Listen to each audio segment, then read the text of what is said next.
Hello friends, welcome back to channel. இன்றைக்கி நம்ம சித்தார்த் அவர்களுடைய 40வது படத்துலேருந்து அப்டேட் கொடுத்துருக்காங்க. ஆமாங்க, அவருடைய 40வது படத்தை வந்து பார்த்திங்கன்னா நம்ம 8 தோட்டாக்கள் படம் எடுத்த நம்ம ஸ்ரீ கணேஷ் அவர்கள் தான் இயக்க போகிறார். ஸோ படத்துக்கு பேர் வந்து இன்னும் அனௌன்ஸ் பண்ணலை. பட் ஆனால் பூஜையோட இன்றைக்கி படத்தோடைய ஷூட்டிங் வந்து ஸ்டார்ட் ஆகிருக்கு. ஸோ இந்த படத்தில் வந்து பார்த்திங்கன்னா முக்கியமான கேரக்டருங்க நிறையா பேர் வந்து இணைஞ்சிருக்காங்க அப்படின்னே சொல்லலாம். ஆமாங்க, முக்கியமாக இந்த படத்துடைய டேரக்டரை பற்றி சொல்லணும்னா நம்ம ஸ்ரீ கணேஷ் நம்ம சொன்ன மாதிரி 8 தோட்டாக்கள் படத்தில் ஒரே ஒரு சின்ன கதையை சூப்பராக படம் முழுக்க ஒரு 3 மணி நேரத்துக்கு எப்படி எடுக்கணும் அப்படின்றத செமையாக காமிச்சிருப்பார். ஸோ அதே மாதிரி இந்த படமும் ஒரு எமோஷ்னலான ஒரு படமாக இருக்கும் அப்படின்ற ஒரு அப்டேட் கிடச்சிருக்கு.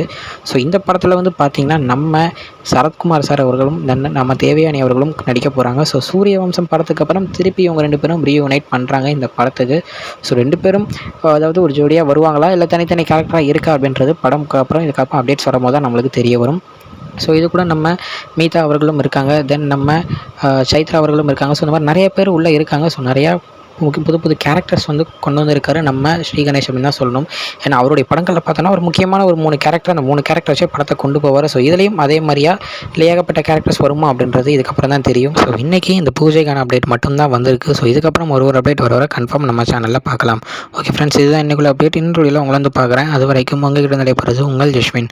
பை ஃப்ரெண்ட்ஸ், நெக்ஸ்ட் வீடியோ மறக்காமல் நம்ம சேனலில் சப்ஸ்கிரைப் பண்ணிவிடுங்க. Bye bye.